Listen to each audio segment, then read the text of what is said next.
Hello, everybody. I'm Howie Hawkins. I was the Green Party and Socialist Party candidate for president in 2020.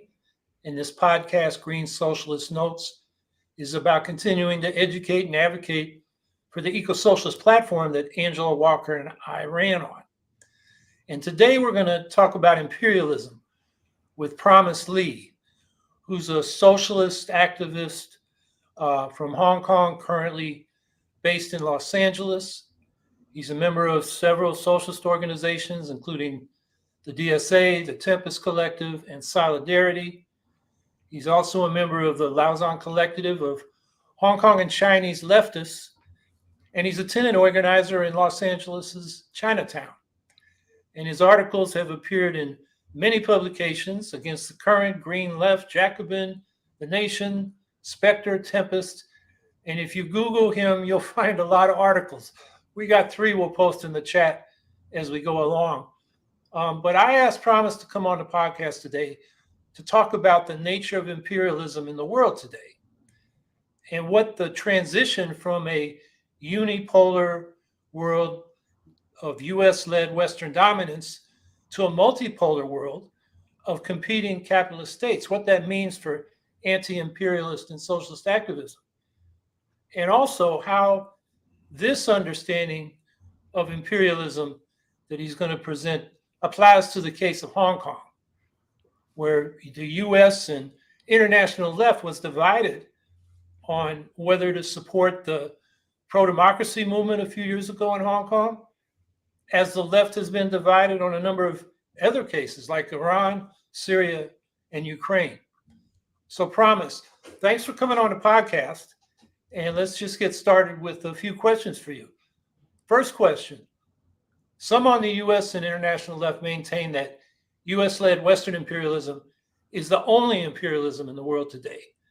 And therefore, they say anti-imperialists should support countries like Iran, Syria, Russia, and China because they're in conflict with Western imperialism. The idea that the enemy of my enemy, which would be US imperialism, is my friend. Or they say, at least if we don't support those countries, we don't support the freedom and justice movements from below in those countries that challenge their ruling classes. And in some cases, they absolutely denigrate these movements as mere proxies for Western imperialism.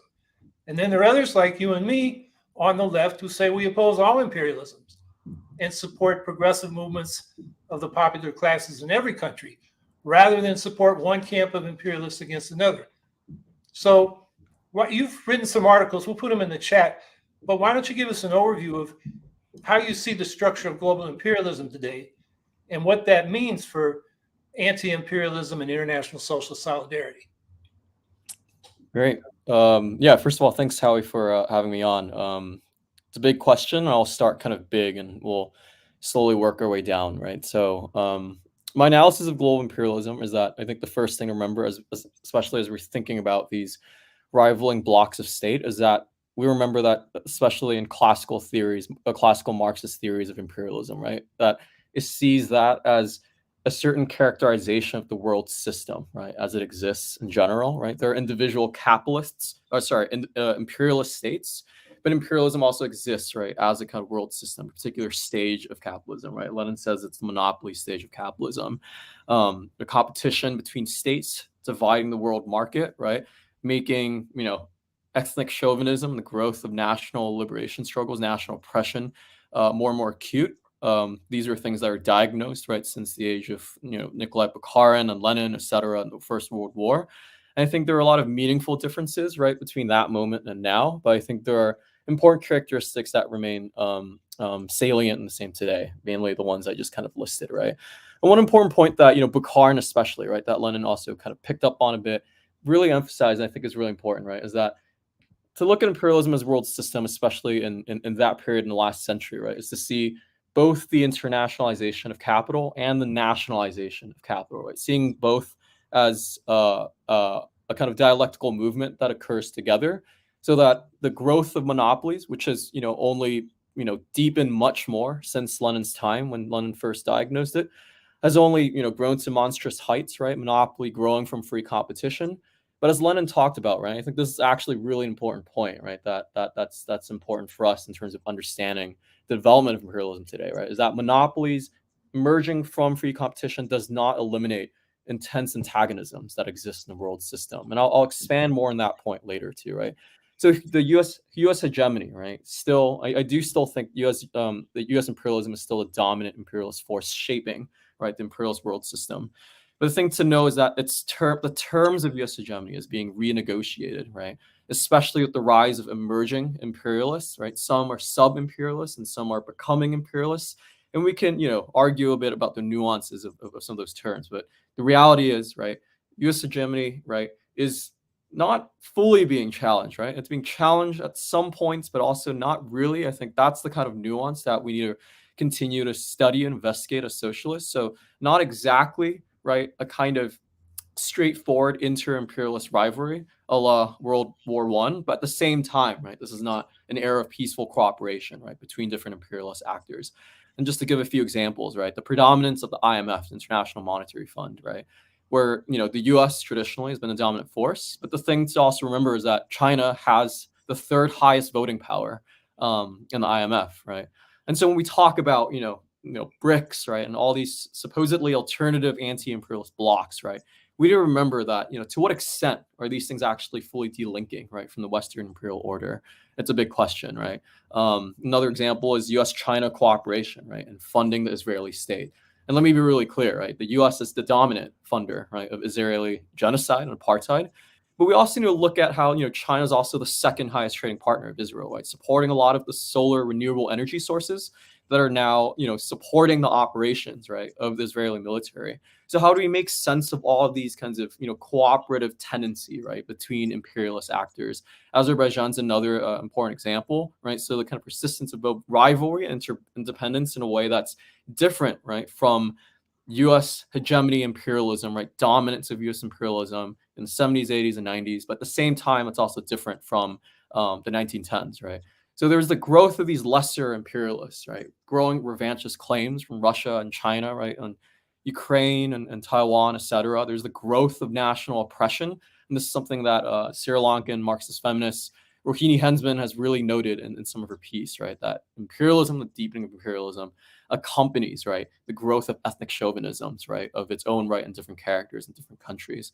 Another thing to really remember from Lenin that's really applicable for times, right, is to understand that Russia, China, etc., these are lesser imperialists, right? And I think the one important point to really for socialist internationalists to really underscore, right, especially against liberals, right, who see the colonialism of Russia and China but does not see the imperialism of the U.S., is to note that they do play, right, a certain role in maintaining the imperialist world system, right, and it's lesser than the U.S. But what's important, right, that Lenin reminds us in 1914 is that just as Russia was dependent on the finance capital of the West and was not one of the most major imperialist powers in 1914, that has nothing to do with, as Lenin says, the question of national movements, right, and national liberation movements, right, in peripheries of Russia, right. These are kind of separate questions, and we need to talk about them with nuances in each part, right. So the NATO and the West, we're not saying that doesn't have influence. It still has dominant influence in shaping the world system, but we need to take into account, right, emerging imperialist tendencies in their own right, as they exist side alongside, right, in dialectical relationship with this persisting imperialist world system, right? What does it mean that it's trying to get a little slice of the plot pie, right, in this world system through some of these wars? An important way that John Smith, right, an important theorist of imperialism, talked about is that imperialist tendencies is technically in the DNA of every capitalist country, and that we need a more expansive way of understanding it beyond simply, right, value transfer, right, from the global south to the global north, which definitely exists, right? But how can we take into account, right, of the role of sub-imperialist powers and even rival imperialist powers to the U.S. in helping to maintain, right, that transfer of values? And so I'll save it more about this later too, right? The key problem of campism, right, campus politics that you and I, right, Howie, are critical of, right, is to show that, obviously we can't be ultra left and denounce, right, every single state that exists in the world in the same fashion.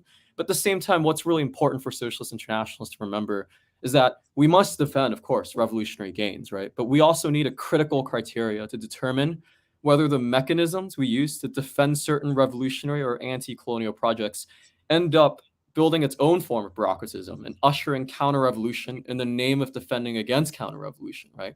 And that's precisely what happened, right, with the Chinese state. And so, one thing to remember is, right, a lot of these states might promote even what we might call at best social democratic reforms, wealth distribution, all these things we welcome, right?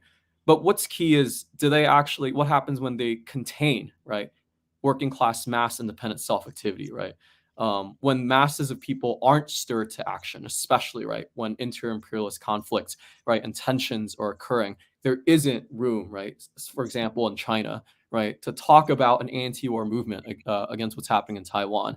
And here we see a similar thing happening, right, especially with Israel and Palestine, right, a kind of neo-McCarthyism from the United States against people supportive of Palestine.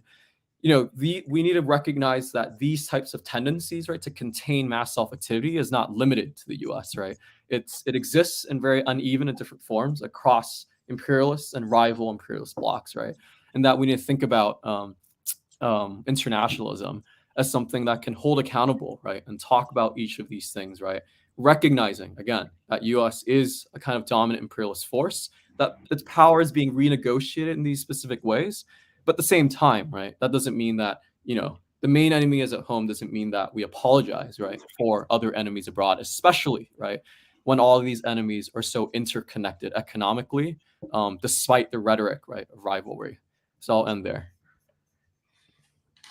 Well, you covered a lot. You covered the second question I was going to ask you about how these different imperialist nations who are competing to get a better position in the hierarchy of global capitalism and imperialism actually do a lot of cooperating. And, and then you mentioned the campus. I mean, the way I look at it is the campus who choose one block of imperialist, capitalist, authoritarian, sometimes states over against the U.S. bloc or the U.S.-led bloc is they do a geopolitical analysis of state interests and pick a state group or a group of states, and they don't do a class analysis of who the oppressors are and who's oppressed. And an example of that, maybe many people heard it. Vijay Prashad was at one of those first rallies at the People's Forum to oppose U.S. aid to Ukraine. And he kept saying in the middle of his speech, no war but class war. But he did no class analysis of Ukraine. His whole talk was about how the U.S. had an interest in blocking Europe and Russia integrating across Eurasia. And it was all about, the interests of different capitalist blocs. And then he keeps blurting out, no war but class war. But there was no class analysis, no understanding of, the forces in conflict, who's oppressed and who the oppressors are in Ukraine. So, I think that's a big problem. And you invoked Karl Liebknecht's famous phrase, the main enemy is at home, which was a famous leaflet during World War I. But he didn't say the only enemy is at home. And in fact, him and Lenin and their comrades, they were not only opposed in Liebknecht's case to German imperialism, they opposed Russian imperialism too. And Lenin opposed German imperialism like he opposed Russian imperialism. So that's what an internationalist perspective looks like. So why don't we get to a question I was going to ask you about how this all played out in the case of Hong Kong. And, they had the anti-extradition bill that China wanted passed so people in Hong Kong could be extradited to courts in China. And there was a lot of opposition to that as part of a pro-democracy movement that had different political tendencies. But the left internationally, a lot of them didn't look at, the interests of the people of Hong Kong.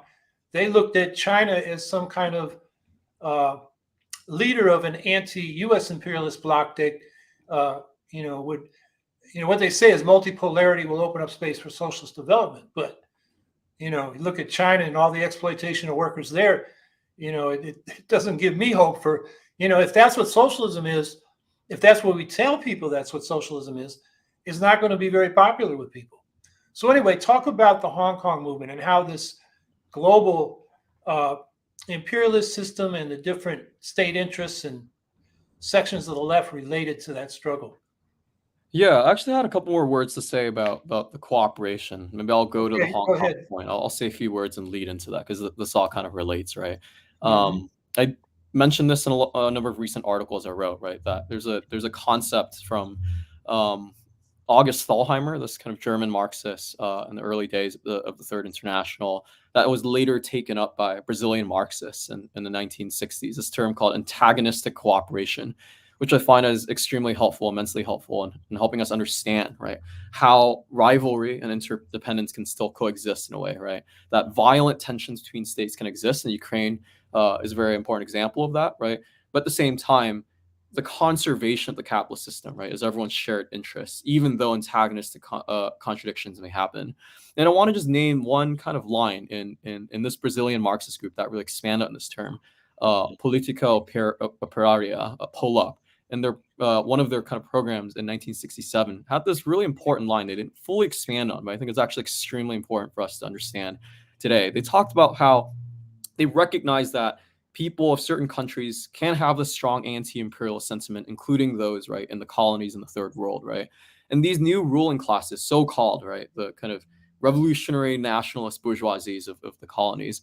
So they say that the ruling classes are obliged to respect to make this anti-imperial sentiment felt in their words and their foreign policy.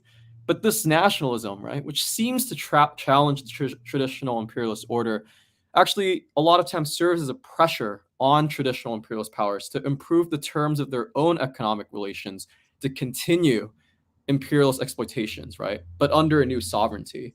So I think that's an extremely important point. I'm going to connect that to Hong Kong thing in a brief moment, right? That a lot of native bourgeoisies, right, so-called the national liberation movement, the bourgeois nationalists of these movements, right?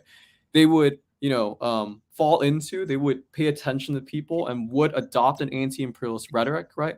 And BRICS, right, is especially good at doing this nowadays. But at the same time, what's actually really happening is that they're only renegotiating, right, the terms of their participation, right, and maintaining the imperialist system while kind of parroting this type of rhetoric, right? And Patrick Bond, Ana Garcia, and some other political economists called this talking left and walking right, right?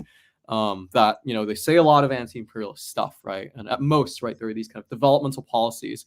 But on the other hand, right, what's happening is that they're completely still reifying, right, and reinforcing the imperialist system, right, and the capitalist world system in all these ways. And I just want to name a couple more examples, right? The fact that, for example, right, President Xi Jinping was just at the APEC forum in San Francisco. There were major U.S. CEOs, right, that are calling for actually further collaboration between U.S. and China. There's a crisis, right, in the state of global capitalism. Profit rates are falling, and capitalists are trying to find new ways to restore, right, the rate of profit. And so you get actually a large segment, right, major sector of traditional Western capital who actually doesn't want the rivalry, right? And one really important, just like really great quote that captures this is by Thomas Fazzi in Unheard. He said this thing, and I agree with everything that Thomas Fazzi says, but I thought this is a great way to summarize what's going on here, right? He says that the greatest resistance to the so-called new Cold War is not coming from the global peace movement, but actually from the boardrooms of Western corporations. So we need an alternative to both of those things, right? U.S. hawks, right? Western hawks who are using China, Russia as an example to beef up the military complex. But at the same time, right, recognizing that no new Cold War without the class analysis, Howie, that you're talking about, right, leads us straight directly, right, to certain sectors of the capitalist class who wants globalization, right, wants U.S.-China trade, right, and peaceful cooperation, but for the benefits of the capitalist class, right, and not for working class movements. A couple more examples, right? Xi Jinping and a lot of Chinese ministers repeatedly reaffirms, right, and I quote, the market in playing a decisive role in their resource allocation, and they continue to uphold the World Trade Organization at the center, right? He repeats this quote almost every year, right? And a lot of ministers, right, repeat this in the PRC in China, repeats this to business elites almost in a bi-monthly basis, right? Comac, right, a Chinese state-owned kind of airplane manufacturer, is often seen as a competition to Boeing. But they actually just signed a new joint research center late last year. Chinese imports to the U.S., right? Or people were talking about how decoupling U.S.-China rivalry, imports have significantly dropped, right, to the U.S. But in reality, if you actually look at the facts and data on the ground, a lot of these imports are actually just being rerouted through Mexico, Vietnam, right? A lot of these kinds of mid-sized states that actually have a key role to play in facilitating global imperialism, right, with respect to these different actors. Vanguard, right, which everyone knows has tons of problematic investments, actually have major shares in Exxon and the Chinese state-owned Sinopec, right, two traditionally seen as rival, right, petroleum companies. So what are the implications here, right? And I'll say more about that after going to the Hong Kong thing. But to respond to your question about Hong Kong, right? So what I see with what's happening there, especially in the last few years, is of course China tightening, right? Mass activity, right? Worker self-activity in all these ways, consolidating control over periphery countries that are traditionally, right, not it has more of a tenuous hold with in terms of Taiwan, Hong Kong, Tibet, Xinjiang.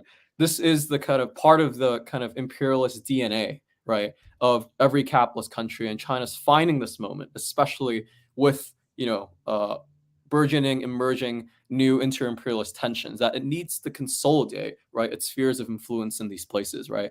And so when there's this kind of organic mass movement that emerged, right, with the anti-extradition bill, and this movement is not just kind of emerge overnight, right? The important thing to remember about this movement is that there are many other, right, protests since the handover, right? Different generations of people who've grown up under increasing authoritarian encroachment, right, by the Chinese state, and there have been many different mass movements building towards, right, this kind of showdown, right, between a very broad and complicated pro-democracy movement, right, and the Chinese authoritarian capitalist state, right. And so 2019 was, sorry for the bill, but it was actually much more, right, than the bill in a lot of these ways. And on the other hand, right, U.S. being the dominant imperialist actor wants to contain, right, in its own way, Chinese influence, right, the kind of spread of its kind of rival imperialists, right, in these ways. And I think it's important, right, to actually talk about the differences, right, between how the U.S. Exactly relates to these various kinds of pro-democracy movements that it tries to kind of stir up and to kind of carve a block for itself, right, for its influence. But I think basically that's the important thing, right? Again, antagonistic cooperation. Again, what's something that's important in 2019, 2020 is that leading up to 2021, U.S.-China trade has actually reached an all-time high, right? So while these tensions are actually growing, right, the U.S. is threatening and trying to carve out their proxies, right, in these broad movements, right, trade is actually booming, actually, right, in a lot of these ways, if you look at another level. So our analysis of imperialism, why it's important, is that it allows us to understand, right, all of these contradictions together in its entirety. And I'll say a bit more about what I just said earlier about this idea that so-called, especially national bourgeoisies of formerly oppressed nations, right, can actually continue traditional imperialist structures, right? And Hong Kong is a very key site of that. Before the handover in 1997, what's important to know is that the kind of agents of the Chinese Communist Party or its organizations of influence, right, actually lobbied the British, right, to preserve and retain undemocratic structures and to advocate for laws and legislations that are actually more sympathetic, right, and more profitable for pro-business elites. So when we look at the last 7 or 10 years leading up to the handover, there was a lot of discussion and mobilization about calling for finally an expansion, right, of universal suffrage, which the British never granted, by Hong Kong democracy movements. And the CCP, right, and its organs were actually one of the many forces pushing the British, right, against the expansion, right, of universal suffrage, right. And another kind of important moment is that in 1989, a couple months after the Tiananmen massacre, right, actually a group of socialists, Hong Kong socialists, protested some Chinese officials' visit to Hong Kong, and the British police brutally attacked, right, and brutalized these protesters doing the bidding of the Chinese state, right? And there was a telegram and message basically leaked by one of the governors or basically one of the high-ranking officials of Hong Kong, of colonial Hong Kong to the CCP at the time, that they'll respect the terms of the Sino-British Joint Declaration and they'll protect CCP interests in Hong Kong, right? And so this is inter-imperial collaboration, right, at its finest in these moments, right? That British cops and Chinese, right, influence are working together to contain anti-imperialist democracy protesters, socialists, right? And that completely stays, right, after the handover. In fact, a lot of colonial era legislation, right, is actually actively preserved and weaponized by the Chinese state to maintain forms of economic exploitation, right, and political control. Another couple of examples, right? Colonial era laws passed by the British government against worker strikes. There are a lot of these same laws that were used against Hong Kong protesters, right, in 2019, 2020. Like they literally just preserved and recalled the same laws, right? Another important thing is that most high-ranking police officials and officers currently in the Hong Kong police force, right, were actually trained under kind of the colonial period, the colonial period. So in a lot of ways, actually, a lot of these colonial trained police officers, they just stuck around, right, after the handover. And in fact, there's tons of evidence, right, that the Chinese state themselves would admit to that there is active collaboration and training, right, between Hong Kong police officers and British and American police academies. So that's another thing, right? Imperialism, of course, right? The sovereignty of the people is an important thing. But at the same time, Hong Kongers never actually got a chance, right, to talk about the terms of this change in sovereignty. Where are the voices, right, of Hong Kong people in relation to the handover, and how the unresolved tensions from that, right, caused, right, and built up a lot of the resentment, right, and political opposition that we see kind of blow up in the spectacular way in 2019. And on the other hand, right, it's not just a question of sovereignty, right? The other hand is that there are all these structures and dynamics of imperialism that were preserved even after Hong Kong was kind of returned, quote unquote, right, from Britain to China. So how do we make sense of these dynamics, right? It calls for us to understand imperialism as a very diverse and complicated phenomenon. I'll say a couple more things about the left in Hong Kong and also rebuilding the left there. The left is extremely weak, right, in Hong Kong, Taiwan, China, etc., right, and for two reasons, right. I would say primarily. One is this idea that the counter-revolutionary, thoroughly capitalist Chinese state has been seen by a lot of people as representative of the left, right. And so a lot of people in Hong Kong, when you say the left, they would just think, right, of the authoritarian state, right, an authoritarian capitalist state, right, to be precise. And so there is a complete confusion, right, of political traditions, and the CCP has just, been very intent, right, on specifically clamping down, right, on alternate forms of socialist, communistic tendencies, right, and movements, because those provide kind of a challenge, right, to its legitimacy, right, as a voice of workers and people and stuff like that. So there's actually a major, right, splintering, disconnection with generations of Hong Kong and Chinese Marxists, independent socialists in all of these ways has been extremely severed, right, in a very targeted way by the Chinese state. And so you have generations of people growing up just not knowing what the independent left even means, right? So that's kind of one problem there, right? And the second problem I would say is that there is a lot of colonial nostalgia back home, right? And this is what a lot of the campus really weaponize. And a lot of it is true. And I think this is something that me and a lot of leftists have long talked about in a lot of these ways, right? That colonial nostalgia, pro-liberal, pro-Western tendencies in Hong Kong is a major problem. It's deeply rooted, right? It's also the result of generations and decades of liberal, Sinophone, pro-Western, right, commentators, right, that a lot of people see as the only alternative, right, to Chinese authoritarianism and capitalism, right? That people don't know what it means to look at, right, independent left traditions, right, grassroots tradition as a way, right, to talk about a framework of resistance, right? And so you have generations, right, of people writing in Chinese, right, talking about why we need liberalism, why we need the aid of the US, right? And this is completely, right, stuck, right, in the psyche, right, of a lot of people who are critical of the government, right? And it's going to take a lot of effort, right, especially with the decimation of civil society now, to raise left-wing voices, right, to say we need a critical alternative to the liberal voices, right, in our movement. And that's going to take a lot of time. I'll just say a thing about anti-Asian violence, right, and racism that's kind of problematized some of these discourses too. And I think it's very important to think about Chinese Americans, right, that still has traits and characteristics of an oppressed minority in Western countries, right, active discrimination against these populations, and we can't equate this idea, right, that Chinese Americans have this characteristic of being an oppressed minority in these nations with the false idea and belief that China is somehow still an oppressed nation.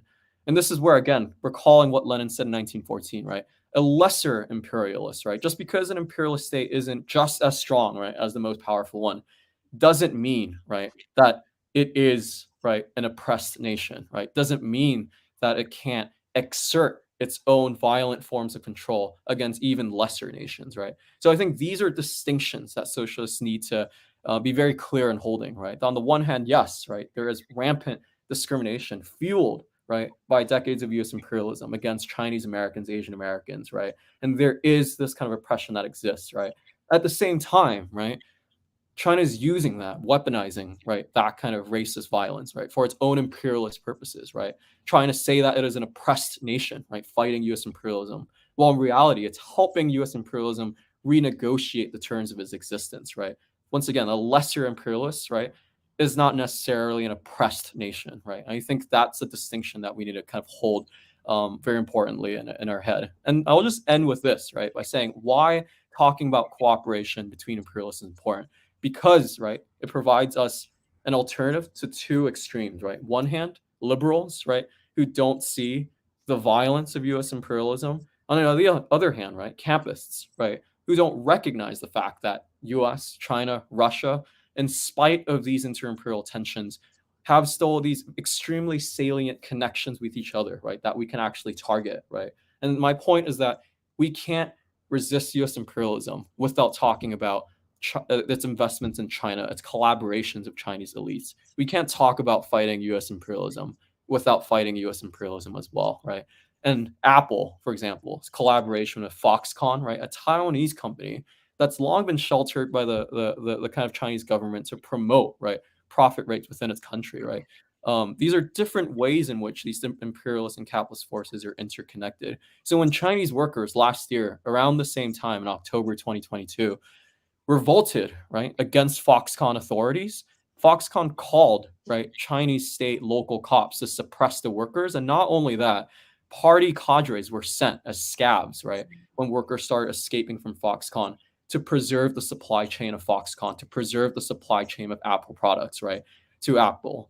So that to me is a very clear example of how you literally can't de-link these imperialisms, right? It's not even a matter of consistently opposing different rival imperialists, right? It's a matter of recognizing that even rival imperialists, right, actively collaborate in these ways. And that's a critical opportunity for socialists and mass movements to target as a way to both push or sideline the liberals, right, who just focus on anti-China rhetoric, and also sideline or push or organize, right, campists, right, who just refuse to see the fact that U.S. imperialism is tied together with the interests of other imperialists, even those it's in conflict with. Okay, I think that gives people enough, a lot of material to think about and comment on and ask questions about. I would just note that, what you describe as the problem in the, Chinese area of Asia, where the left is associated with an authoritarian police state, is a problem. I know from working with people in Ukraine and the post-Soviet countries, is a problem there because of how authoritarian the Soviet state was. And it's a problem here because the idea of socialism in the popular mind for many people is associated with, the Soviet police state. And the thing about the campus who consider themselves on the left is they reinforce that.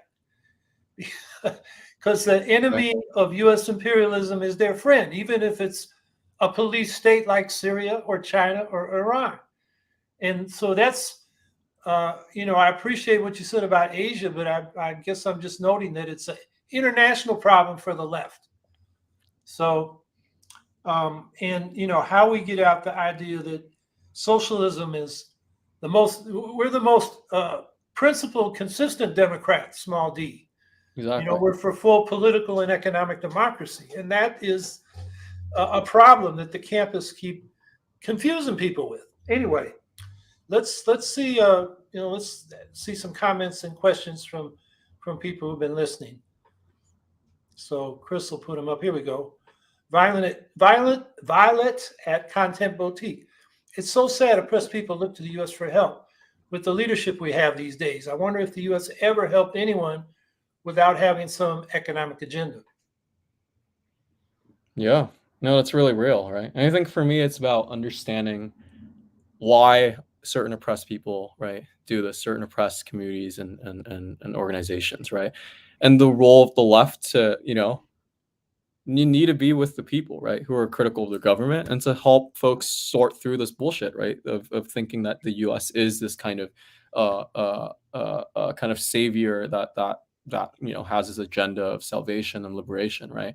And so that's why a lot of the work that a lot of us in the left are doing, right, is to be embedded, right, being critical support of these movements against, right, Chinese state and authoritarianism, imperialism, while at the same time doing our best to push out articles, propaganda, and other things to point out the history of how U.S. has betrayed, right, and actively bombed and massacred in a lot of these movements, right, in Asia for democracy in a lot of these ways, right. So I think for me, the problem is always how do we raise this question, right, among these communities? And I think what's so important, actually, right, going back to the Palestine issue, that there was just actually this hundreds of people just marched in Taipei, right, in Taiwan, another right site of inter-imperialist conflict for Palestine, right? And a lot of those are pro independence, Taiwanese independence activists, right, trying to fight against the Chinese state while at the same time providing alternative to liberals. And to me, it's about when these moments exist, and they're always going to be small, right, because of the problems we just talked about. How do we keep encouraging, amplifying, quickening, right? When people organically, right, or through the leadership of the left, right, come to right positions where they can actually talk about, right, yeah, maybe the US isn't this kind of rosy thing. How can we stay with these people, right? And keep encouraging them to think this way, keep encouraging them to kind of think between issue and connect between them. I think that's an important task for us, right? Because it's easy to recognize that there are certain oppressed communities who would look to US for help and why that's so sad, right? The hard part, right, is how do you reverse that, right? How do you challenge that belief in a way that doesn't totally isolate you, right, from these communities, right, but actually really encourage them, right, to take a critical role to the US too, as part and parcel, right, of their fight against this rival imperialist of the US.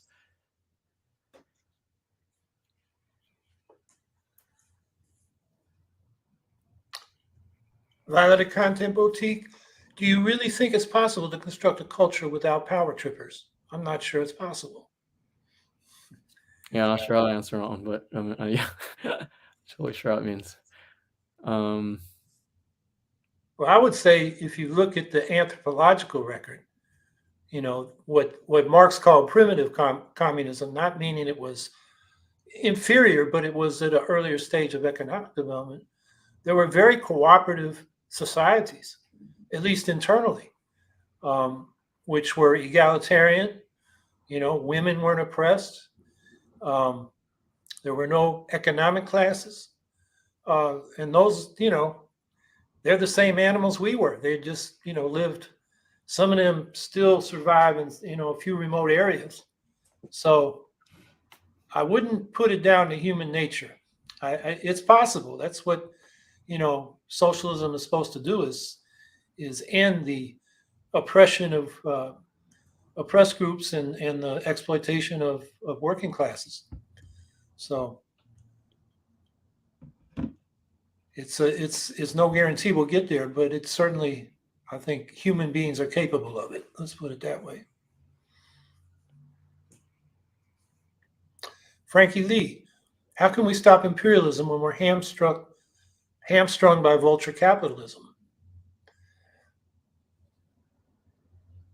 I'm just trying to understand the question.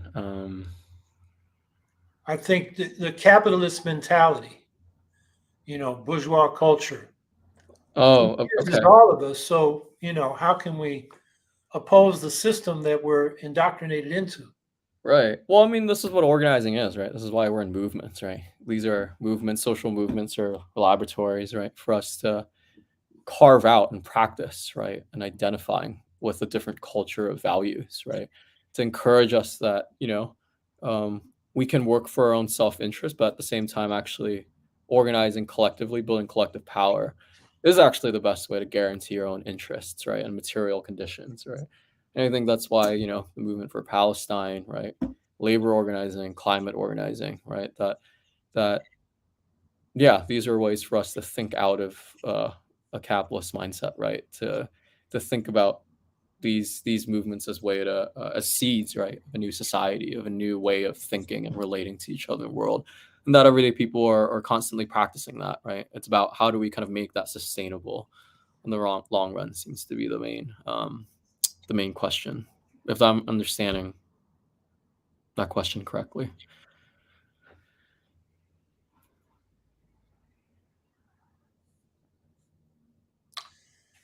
Jen L. In the U.S., would a Hmm. good strategy for workers be to organize in independent unions to push against multinational corporations that collaborate with imperialist governments? Absolutely, yeah. That's my whole thesis, right? Yeah, is that again, even rival governments, right, of U.S. imperialism, I think is what I'm trying to say, is still complicit in all these things. And absolutely, you're right, right. Independent unions can be used to push against these multinational corporations that a lot of times, or some of the times, right, are connected to state interests, right, that are supposedly rivaling the U.S., right, and that unions can be a good way to kind of hold all of these things to account. Another phenomenon that I really didn't really fully get into here is public-private partnerships, right? That are becoming kind of increasingly attractive tool, I would say, of ruling classes everywhere, right? And the Chinese state, right, is especially also good at that, right? That there are a lot of these um, forms partnerships with private corporations in a lot of these ways, right? But it's always a combination of like state-backed and private interests, right? And so that becomes kind of a key way in which China's kind of role, right, in maintaining global imperialism is often expressed, right? And so when we talk about multinational corporations, right, I feel like that opens up very productively, right, to various forms of various ways we can analyze and understand the capitalist system, right? That these new forms of exploitation, right, of imperialist organs are constantly emerging, right? And they're constantly, right, despite, again, the rhetoric of rivalry and tensions that seem to exist between the US and China, the US and Russia, there's still all these ways, right, in which all of these things remain kind of connected. Another good example is, there are all these sanctions in Russia, Russian gas, and all that stuff.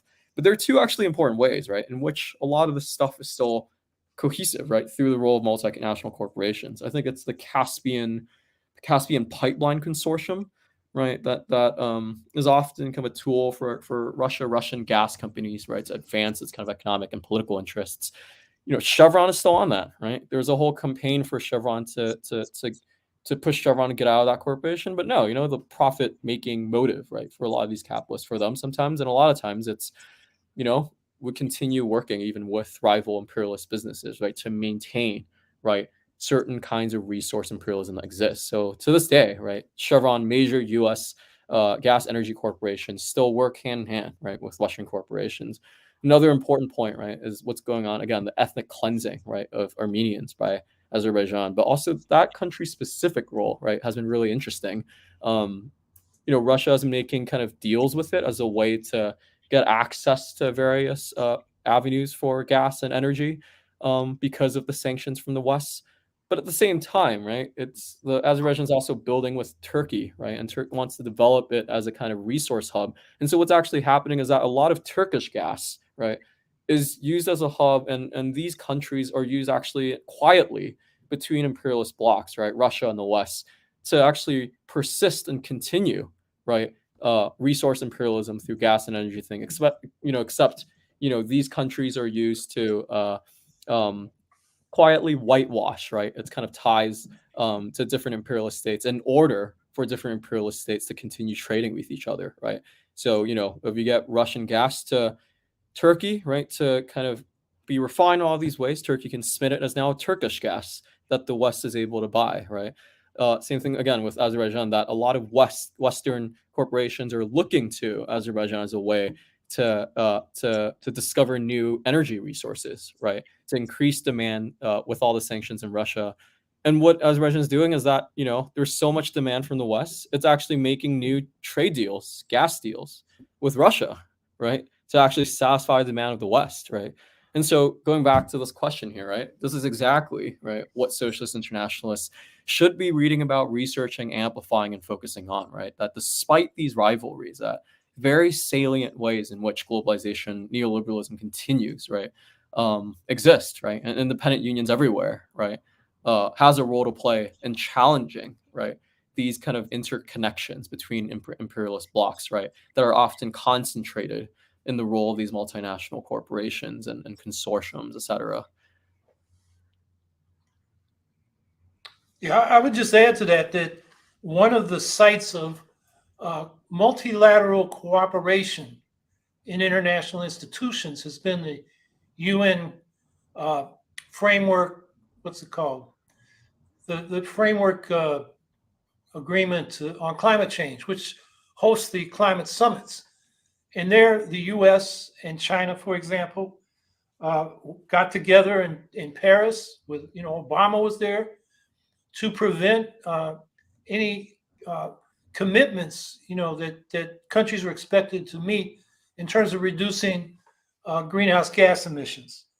And then the last climate summit, they agreed to, I think the phrase was phase down, but not phase out coal.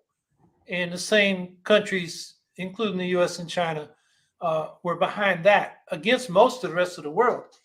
And then last summer, there was an interim conference sponsored by the UN where it was proposed that the world commit to tripling renewable energy by 2030. And that was vetoed by China, Russia, and India. Now, there was this recent agreement between the US and China when Xi Jinping was in California they committed to tripling renewable energy in the world by 2030. Although they didn't say how they're going to do that. That's an enormous investment, and none of that was forthcoming.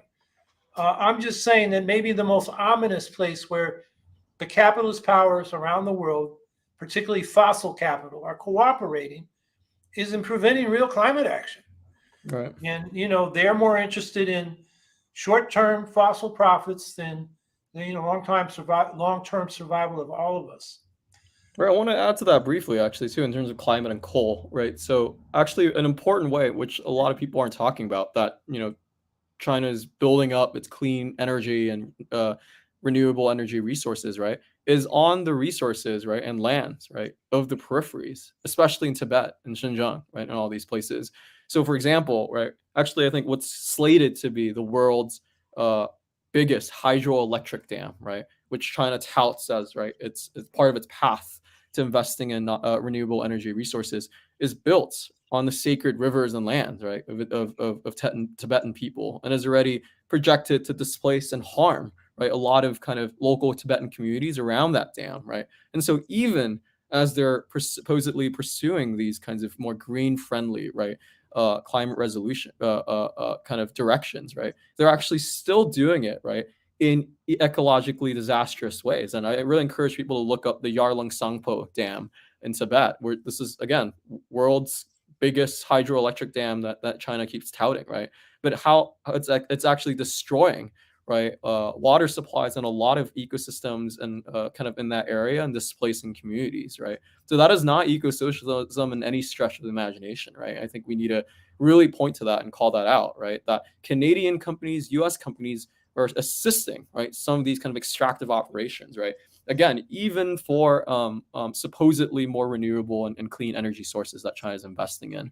And just on that note, encouraging people to read Richard Smith's book called, I think, China's Engine of Environmental Collapse or something like that from Pluto Press, which is a great just diagnosis of why it's structurally impossible, right, for China to actually pursue the kind of carbon or climate commitments that it's long touted. So really encourage that book.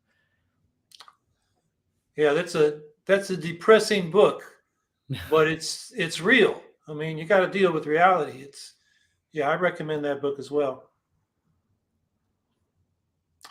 Janelle, what would be a good way to convince workers that this strategy would be to their benefit? How can it be coupled with higher wages, better lifestyles for all workers? Yeah, I mean, I think that's just that's a general question for movements as a whole, right? And I think, especially now we're talking about internationalism and rival imperialist countries, right? I feel like the UAW, for example, right, auto workers and people organizing around that face a similar question, right? How do you persuade workers around against nationalism, right? Against this whole rhetoric of like, you're only in this condition today, right? As bosses and imperialist Democrats, right, would kind of tell them, all these workers are only there today because China's stealing your jobs, right? How do you convince these workers that this type of rhetoric, right, is not, this is not the rhetoric we should be pursuing. This is actually not a rhetoric of liberation, right? And I think the same question, in a sense, relates to this one that's being posed here. How do you convince workers that a strategy of fighting against multinational corporations, right, and all these things can actually be better for all workers? And I would say, yeah, like, again, why it's important to understand, right, the dynamics of imperialism and specifically emerging forms of inter-imperialist rivalry. And I think the way to answer that is that, again, the importance of understanding that all of this stuff is not sustainable for anyone, right? And again, going back to climate, right? That this idea that we need to pursue separate strategies in different countries and different movements, it's literally not sustainable, right? If we don't take into account, right, the structures of global imperialism and global capitalism, right? We actually need to connect these things, US and Chinese workers together, right, to actually challenge political systems everywhere, because all of these political systems are interconnected, right, economically, in a lot of these ways. That if you genuinely want higher wages and better lifestyles for all workers, right, to preserve, right, the earth, right, as we know it, so we don't all kind of plunge into extinction, right, we actually need to think internationally, right? We need to think about how mass movements, right, in authoritarian countries are being contained, right? How mass movements in liberal democracies, right, are being contained in their own ways, right? We need analyses to connect all of these things to show that it's not about it's not just about your local conditions, right? It's not just about what your country is doing. It's not about another country, especially one that's often racialized, right? Is stealing your jobs or all of these things, right? But it's actually all of these things are kind of connected, right? That the study, right, of the dynamics of global imperialism, capitalism is actually really important because it, again, to answer the question, right, because that is what would convince workers, or what's what should convince workers that in the long run you need to think internationally, right, in order to best preserve your own material conditions. Yeah, I think the way to think about it also is capitalism is global. And if we're not global and internationally in solidarity with each other as workers, they're going to play one country off against another. So repression of workers in China who work at lower wages lowers the wage levels for the whole world market. So, we can't solve this problem just within our own country. It has to be, an international socialist movement. Right. So Chris Blankenhorn says, connecting our organizing around kitchen table everyday issues to these larger issues is essential too. Our job as socialist organizers is to help connect their real life struggles to the underlying web of systemic causes. In this case, for example, the underfunding of social programs that could help people is directly tied to policies of funding state violence abroad and domestically. Yeah, absolutely. Yeah, I totally agree. In fact, actually, this is something that's really kind of come up, I think, in important ways in my Chinatown organizing with respect to the ongoing genocide in Palestine, right? In the group I organize with in CCD, we organize, a lot of immigrant Chinese workers, right? Who I think, I would just say, like, I think it takes a lot of time to rebuild political consciousness in those communities, right? And we've often been contained, I would say, right, beyond our control, and very, as classical Marxists would call it, economistic struggles, right? Fighting against your landlord, right? So you have to have a higher rent, right? And all these kinds of bread and butter issues, so to speak, for tenants. The Palestine thing's actually given us an important way to start, really injecting and bringing politics into the discussion. In the last kind of All Chinatown Tenant Union we had a couple weeks ago, I think presented a little bit back, and it was interesting to, I think, talk about the Palestine stuff in Cantonese too, right? I think there's a translation thing that you kind of need to do, but it's also interesting. I think it's like, how do you connect with these audiences that are very not fully exposed, or exposed in very complicated ways to the issues, right? But then also connecting that specifically, right, to what's going on with the defunding of housing, of affordable housing, all these things going on. And I think what's been really powerful for a lot of people organizing around this issue is that, all this stuff really clicks actually for people. Because I think especially for some folks who don't really think about politics that we're trying to organize, right? There's a lot of kind of impulse to be like, wait, when we're talking about all these kind of international questions, it feels a little abstract, right? But when you say, like, the US is now, right, funding funneling billions, right, billions into Israel, right? And remember when the government, right, the city government and the federal government told you that it doesn't have resources, right, to give you all of these things, right, in a highly gentrified area where people are getting displaced every day and there's no affordable housing, right? There's minimal affordable housing, and connecting these things together, like what can this money, right, that's currently being used to fund a genocide in Palestine, what else can that actually be for? And I think framing it in that way, right, actually ends up kind of being you're able to connect with, like, communities that have not been activated around the Palestine issue to start thinking about these things as actually a key part, right, of our very local organizing in Chinatown, right, for affordable housing and against gentrification, a lot of these things, right? Why aren't there resources, right, that the city and the government continues to say that they don't have enough funding to give a lot of these low-income immigrant communities, right? And then being able to very realistically point to, look where this money is going, right? It's going towards an imperialist operation, right? Funding a genocide in Palestine. And so I think that's been one kind of salient way that I think some of us have been able to connect between, some of these kind of like more feel a little more abstract international questions and some of these, local organizing, everyday kitchen table issues that Chris just kind of mentioned. BD Dimmitt. We could actually reduce future wars by spending money on renewable energy, R&D, distribution, at the rate we are currently spending on arms, fossil fuels, and militarism. The fast tracking of renewables would render moot that major source of aggressive motivation. Yeah, but I would just add to that to say that, we also need socialist democracy, right? It's not just about a technical or technological shift in what's going on, right? We need renewable energy sources, right, to support, to actually make things sustainable. But we also need to firmly reject, right, variants of green capitalism, right? To say that, if we just turn to renewables, right, and preserve the system as it exists, things are going to be all right, right? That we actually need workers, everyday people's, right, control, right? Radically democratic control, right, over any of these decisions, right, about renewable energy and how they ought to be kind of mobilized around, right? That the key factor here, right, is not it is, right, obviously switching away from non-renewables is extremely important, but that also needs to be accompanied, right, by independent mass self-activity, right, of socialist democracy, right? And then, part of what's happening in authoritarian countries, right, is that no matter what they say about how much they're investing into renewables, right? Well, you don't grant people that basic right of democracy, right? That, as Howie, you were just saying, Marxists have a critical responsibility to be the most vigilant defenders of, right? If we don't have practices of democracy that are embedded, right, in our societies, then, the climate crisis continues to be this kind of looming threat, right? So we need renewable energy sources. We need forms of energy democracy, right, coupled with socialist practice, right, social societies and modes of relating to each other. Yeah,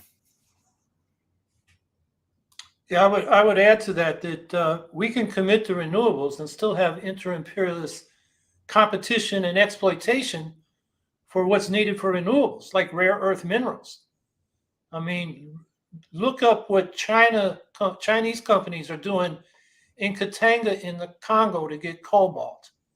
Child labor, the most brutal exploitation, the most old-fashioned imperialist looting you can imagine. Ironically, it was the US and Belgium that had Lumumba assassinated so they could get those minerals, and now it's China doing it. Or the Wagner Group with Russia, propping up police states in the Sahel and Central Africa in return for resource concessions, including minerals needed for renewables. Or in Syria, they get a portion of the oil revenues from the wells that are under Syrian government control. And then there's intellectual property, which a lot of this ought to be the common heritage, the common wealth of humanity. So everybody can use it. Instead, companies and state interests, there's all kind of espionage going on trying to steal this information. And China and the US are, it's cloak and dagger between them on that. That's what you get with a capitalist commitment to renewable energy, which at best is half-hearted because, I mean, just look at U.S. policy. We have these subsidies going to the private sector to develop renewables, but we're still allowing more exploitation, more drilling for oil and gas on public lands under Biden than we had under Trump. So, I mean, I'm affirming what Promise said. We need system change to stop climate change, not just new technologies, which are available and ought to be implemented.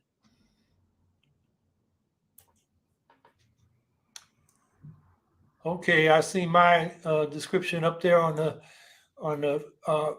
screen. So that means we've gone for an hour. So Promise, thank you very much for coming on. We've posted 3 of Promise's articles in the chat. I hope you will, copy those and take a look and read them. A lot of times these, Promise has a very sophisticated analysis. It's hard to absorb just verbally. Sometimes, at least for me, I got to read it and underline and think about it. So I hope you all would check that out. Next week, we'll just have a regular question and answer session. There's a lot going on in the Middle East and in Ukraine and in, politics. I saw one question, which I guess I'll answer now, even though it wasn't asked, and that is, it was addressed to Promise, but I don't know how he feels about our presumptive Green nominee and that person's credulity toward Russia and Chinese motives and actions and her policy on Ukraine. Of course, I'm referring to Jill Stein, and I hope people will challenge her on her views, which I don't think are fixed in stone. I think, she's open to constructive criticism, and I hope people will do that. I'm giving her critical support, but my criticism is on her affinity to some of the campus groups and forces in the American left. So I think, what's the alternative? Biden in support for genocide of Palestinians and, global U.S. imperialism in so many respects, including Ukraine. I mean, we are setting them up for the debt trap like the rest of the global South. You talk to Ukrainian leftists, they say we're the northernmost country of the global South. They have an enormous debt problem. And instead of canceling that debt and letting that money be used under democratic control of Ukrainians, the reconstruction of Ukraine, if we get there, is going to be administered by, Western financial and corporate interests who have their own, they're interested in profits, not so much people. So, we can support the Ukrainian national liberation struggle without giving unconditional support to the policies of the U.S. or Zelensky or anybody else. We should support politically the progressive forces in the movements in Ukraine and other countries. So I hope that answers the question that was asked about, how do you reconcile what Promise was saying with the fact that the Green presumptive nominee is not so good on that question. So that's a discussion to be continued maybe next week on this podcast. But in any case, thanks everybody for being here today, and we'll be back next week and continue the conversation.